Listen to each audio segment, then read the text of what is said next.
Namaskar everyone, it's I Love History, real name Shiransh Tiwari, back again, and today we're going to be answering the very question which most of you probably had in mind, that what is the greatest Indian empire? Most people would give a diplomatic answer, like all empires are great in their own ways, but in my mind I only have one empire which is the greatest, and that empire is the Gupta Empire. Oh yeah. Now most of you must be screaming on the phone. You must be screaming on me that bro, Mauryan Empire, Maratha Empire, Chola Empire, Kushan Empire, they're much better than the Gupta Empire. Why are you saying Gupta Empire is the best empire? So that's what we're going to be talking about today. But today we're not going to compare the Gupta Empire with other empires. We're going to compare empires with each other in future episodes. This is just the starting of my history video, so we're just gonna I'm just gonna tell you the basics on why I think the Gupta Empire is the greatest empire of India. So let's begin.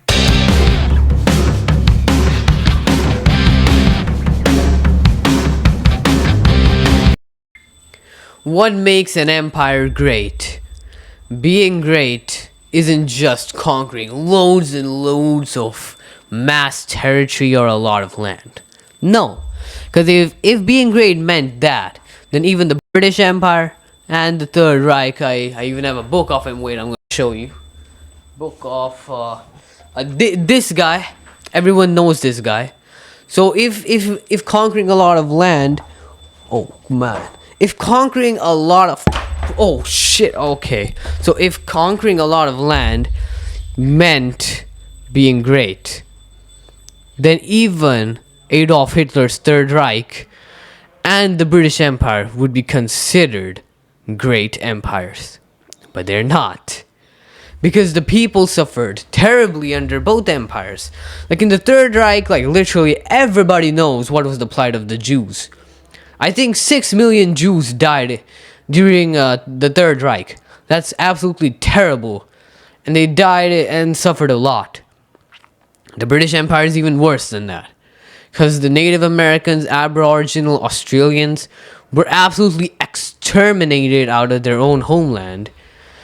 And like only a few Native American and Aboriginal Australians are left in this world. And in India was like one of the greatest, like richest civilizations ever. But after the British went away, it was one of the most poorest, and plus 100 to 200 million people died during British rule in India. So then right now you might be asking, then what actually makes an empire great? So to me, true greatness means prosperity, happiness, good governance, morality, and also a lot of power and money. And the people should obviously be happy. So that's what makes an empire truly great. The Gupta Empire. India's golden age. The Gupta Empire literally accounted like 40% of the entire world's GDP. And right now, for comparison, right now USA in 2025 controls, I believe, about 25% of the world's GDP. And the British Empire at its peak, I think they also controlled 25 or I think 20% in the 1880s. So you can just imagine how much money the Gupta Empire held of the whole world. 40%. Almost half of the world's GDP. And the GDP per capita was also really great of Gupta citizens. The Gupta Empire was just a hub of trading, and most Indian empires before it, like the major ones like Mauryans, Nandas, Magad, they had 25% to 30% of the world's GDP. Mauryans had 30%. So the Gupta Empire literally increased 10%. And they became 40% of the world's GDP. That is beyond impressive in my opinion. The Gupta Empire wasn't just a lot of rich and big. It also had a lot of geniuses. And let's just start with our man, the myth, the legend. Oh, sorry, he's not a myth. He's a real guy from history. So let's talk about the legend Aryabhat. He is literally the legend of Indian science, in my opinion. He wrote the Aryabhatiya, that's his book, and that book explained the rotation of the earth. He said that the earth spins on its own axis. Like that's just 1,000 years, a millennial before Europeans said that. He also introduced, I think the word is heliocentric ideas. And those ideas are basically the earth revolving around the sun. Again, a millennial before Europeans said that. He also calculated the value of pi. Not the eating pie, the maths pie. He also explained solar and lunar eclipses scientifically. He also calculated the solar year very precisely. As you know, 1 year is 365 days. That man calculated it in that era, without the means of science and technology that we have right now. He also declared that the earth rotates on its own axis. He introduced the place value system, which is right now the base of the numbers which we use of now. And of course, he also invented zero. Like zero was later, I think, it was like promoted more by Gupta in the 600s later on.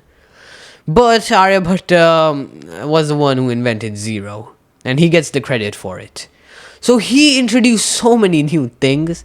That guy's just a legend, bro. We also have Varaha Mihira. I'm sorry if I pronunciated that totally wrong.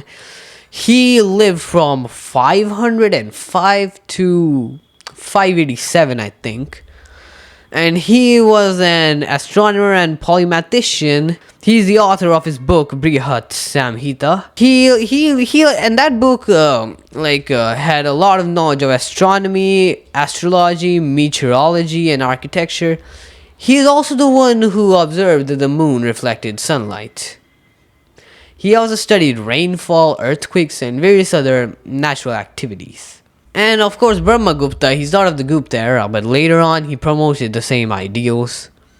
And there were a lot more geniuses in the Gupta era. These were just a few of them.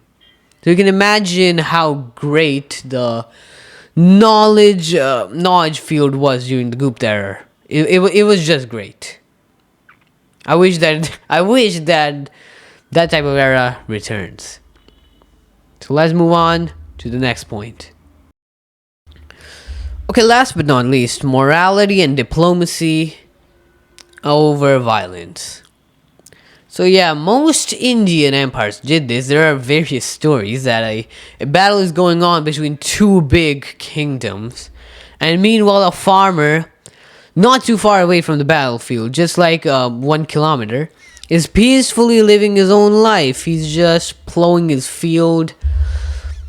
And like that, by that you can understand that how that the Indian empires used to fight with a lot of morality, and so did the Guptas, because Guptas are the best Indian empire ever.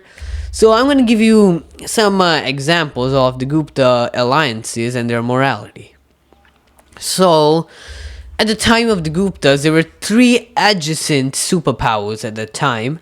The Eastern Roman Empire or the Byzantine Empire, who was busy fighting with the Sassanian Empire, which was based in Iran and controlled various parts of the Middle East. And on the east of Iran was our Gupta Empire in India. So the Sassanian Empire and the Byzantine Empire were continuously fighting and engaging in a lot of wars. So if the Gupta Empire wanted, they could have obviously attacked the Sassanian Empire and gained a lot of territory and resources. But they chose not to.